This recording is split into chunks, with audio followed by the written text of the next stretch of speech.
Ciao, Samuel. How's it going? We're excited to chat about your incredible last few weeks making it to the big leagues. Thank you so much for taking the time. How you doing? All good? I'm good. Listen, I'm better knowing that you are in the big leagues. It's big for Italian Americans. It's big for Italians, especially the kids in your home country, looking at you going, I want to be now the next Samuel Aldegheri. And it must be really a special feeling for you. Can you talk about the impact you're having on the next generation of kids? I mean, you just got to the big leagues. Hopefully it lasts for many years, but we're already worried about the kids who are watching you. I have a big weight on my shoulder for my country. I was talking with my family back home a couple minutes ago, and they told me that they have a bunch of new kids that they asked to go try baseball with my brother. So my brother has a little team with the young boys. So they go from 4 years old to eight, around the age. And they told me, I think in these couple of weeks they have 15 guys asking to try out. So that's maybe doesn't look like a good number, but for Italy, it's really a good number, especially for a little city where I'm from. Yeah, and listen, every bit of growth in the game is important. 15 kids is better than 10. Maybe it's 30 next year. Uh, one of the things that stood out to me when you finally pitched and got your debut out of the way, and you're embracing your family after the game. I saw pictures of you finally getting a chance to hug your family. That to me is just as special as getting the pitch and getting to make the debut. Can you talk about embracing your family at that point and giving them a hug, and just what is the biggest moment of your life at that point? Yeah, it was. It was probably the biggest moment of my life. Yeah. No, it was a really emotional. Not just because I just made my dream come true, and I made history, but also because it was since March that I was not seeing them, and neither my girlfriend. So it was a lot of emotions all together. And then, you know, there's this interesting, people don't understand baseball in Italy, especially regular Americans, even Italian Americans. I'm very involved in it, so I understand sort of a lot of the dynamics of it. It's difficult for a scout to find someone like you. There are European scouts, some are assigned to Italy, some have better connections with certain clubs or cities. Can we rewind all the way to the beginning? How did they find you? What's the origin story of the initial MLB personnel seeing you? And then let's walk through, eventually what happened in the last month. At 14, I went to a MLB camp in Germany in Regensburg. It was just a lot of training every day with a bunch of kids from Spain, Italy, France, from all the Europe, and we were just training together in front of scouts uh, and American coaches. And then over there, I think it was the first time that a scout saw me. And then a year after, I was in Spain with the Italian Academy in Barcelona, and we were playing a tournament before to get ready for the season. So it was like kind of spring training. And the Kansas City Scout was over there, and he reached out to me. We started talking, he started asking me question, stuff like that. And that was the first time that I talked with the scout in my life. And when I went back home after a tournament, he texted me an email saying that he liked what he saw, and there was I could have a shot, pretty much. That was the whole email.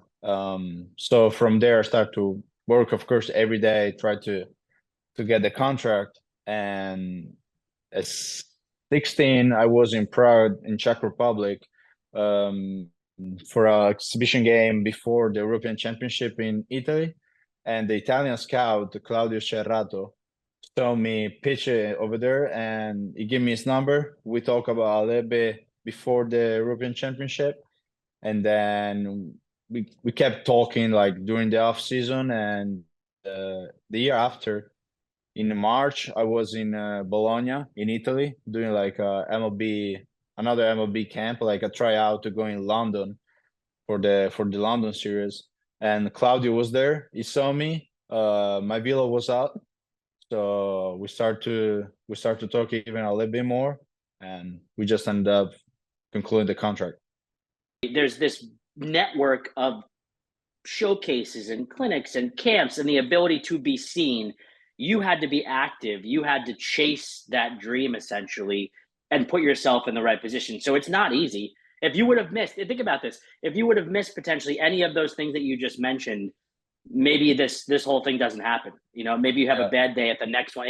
It's amazing. It's such a finite window to be able to be seen at such a young age. Speaking of, you're talking about 15, 16 years old. Again, it's difficult to understand. Hey, I have this dream. I'm going to try to put myself out there. Hopefully, I get seen, and then I get to be playing ball in a whole different country across the world.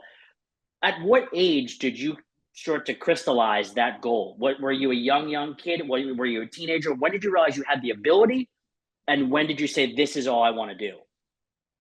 So this is all I want to do since I started to play baseball, because I remember my family, my parents, a lot of time we had discussions because they wanted me to go to school, decide what job to do, and I was always saying, I'm gonna be a professional baseball player. I'm telling you right now. They, of course, they never believed me at first, though, because as a parent, of it makes sense. Like you wanted your son to be like smart, to find a good job, and you don't want him to like get loose in dreams, you know. So it's totally fair. But then once the scout came up and you say you might have a shot, they start to believe it a little bit more. But I can say anything from other side. Like my parents, they always supported me and my brother. They always spend their vacation to follow me and my brother play baseball. They spend a lot of money too, so I can't say anything about that.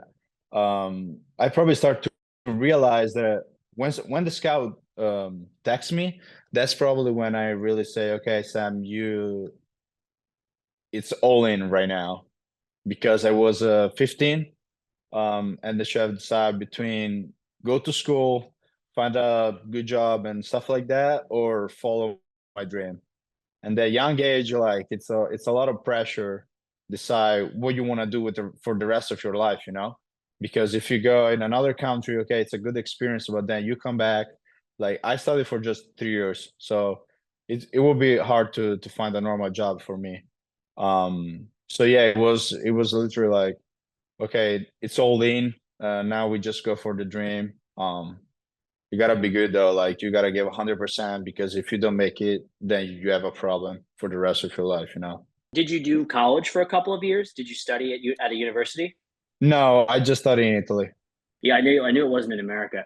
Um, so you talk about coming here, playing in the minors, just culturally adapting to a different country while you're also trying to become bigger, faster, stronger, locate your pitches. The whole purpose you're there. Was there cultural shock, or were you just like, you know what, I'm comfortable. I'm on a baseball field. I'm here doing what I'm supposed to do. No, it was totally opposite. I remember the first couple of weeks. I went to Florida, and everything was new. The complex, all the pitchers were working like arm care every day, playing catch every day, a trackman that I never seen before, weight room every day.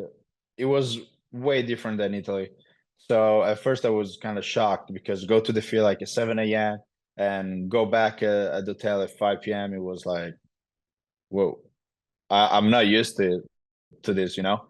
So it was kind of shocked. And I remember I went back to the hotel where my parents were, and I told my dad, I don't know if I'm able to do this. So he pretty much just told me, hey, if you don't want to do it, like nobody is. It's not mandatory. Like you don't have to. It's just if you want to. And then I thought overnight a lot, and I say, okay, you know what, maybe it's just a new culture, new language, because I was not able to speak English. I was like completely not able to. So that it made everything harder. Like the Latino guys, it's pretty much the same. They come in the US and they don't know English, you know? So it was kind of the same. Did I have friends? Of course. If you can't speak English, you can't make friends neither. So yeah, that was hard. But after a month, after a couple months, I was more like into it, and it made a little bit everything easier. Your English is very good. You could never tell that there was a point a few years ago that you had a little trouble speaking English. It's pretty spot on. Yeah, and now it's all right. But I started to learn more last year when I start to live with other guys. I start to pick up more accent. I start to be a little bit more fluid.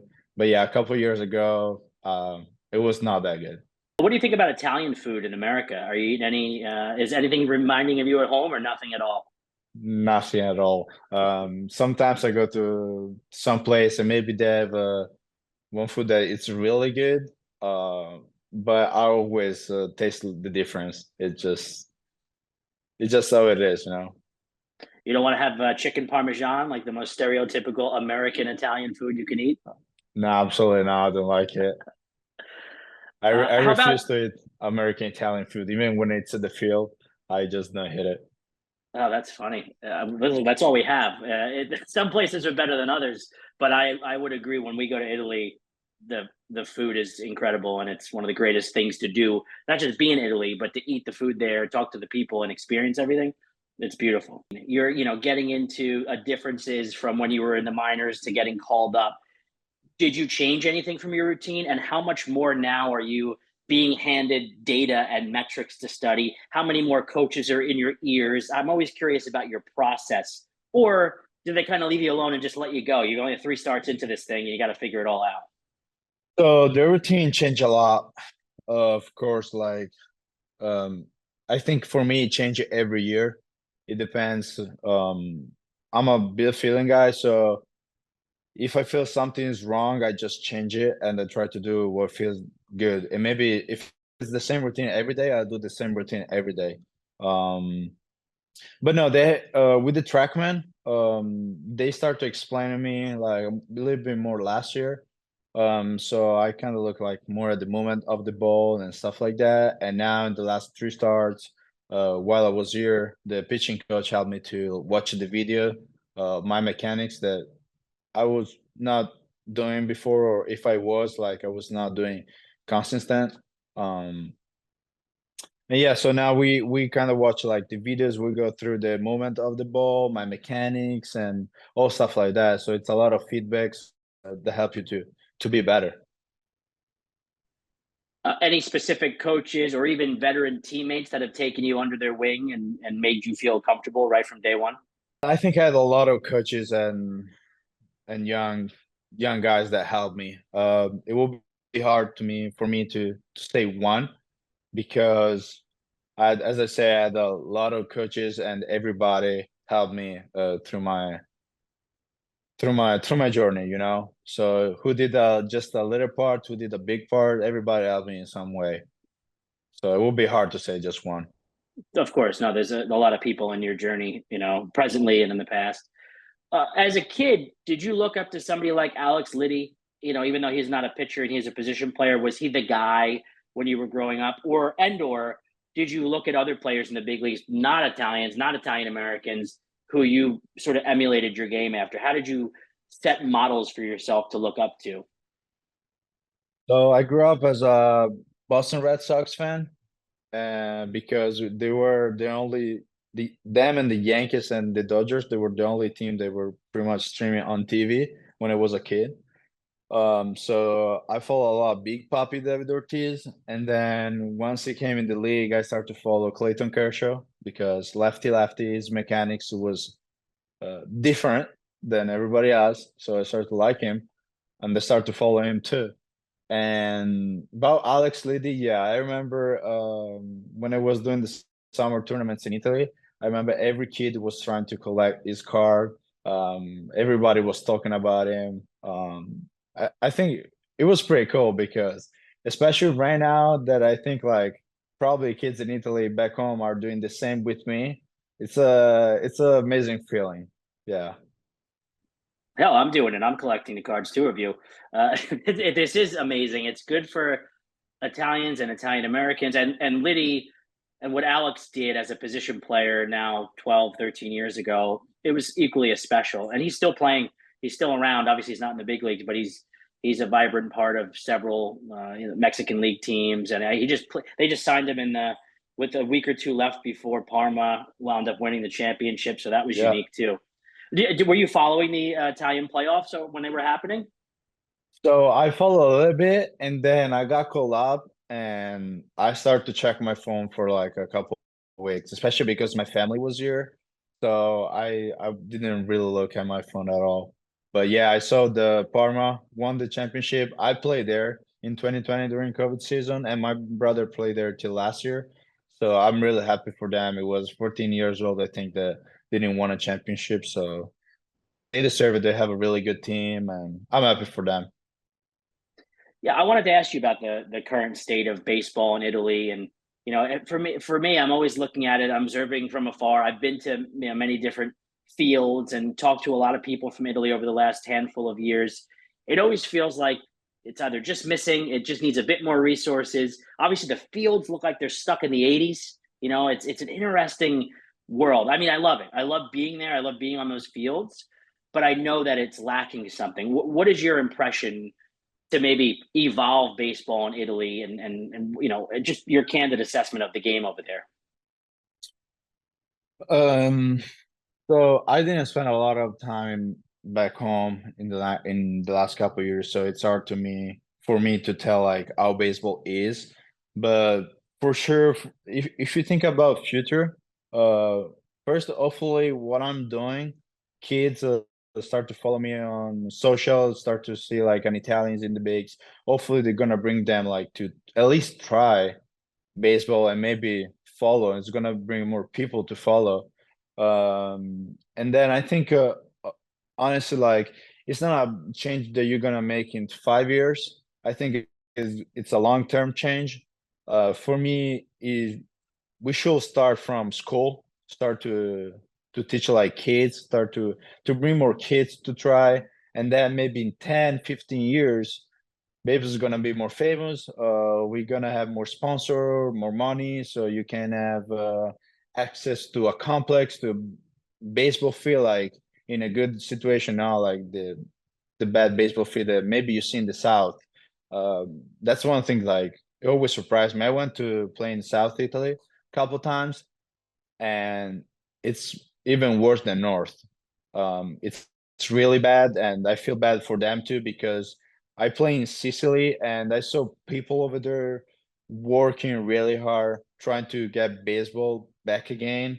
But they don't have the source, they don't have the money, they don't have the sponsorship, so that makes everything really hard. So for me, when I say we should start from school, I'm talking about South Italy to North Italy, so everywhere, even Sardinia.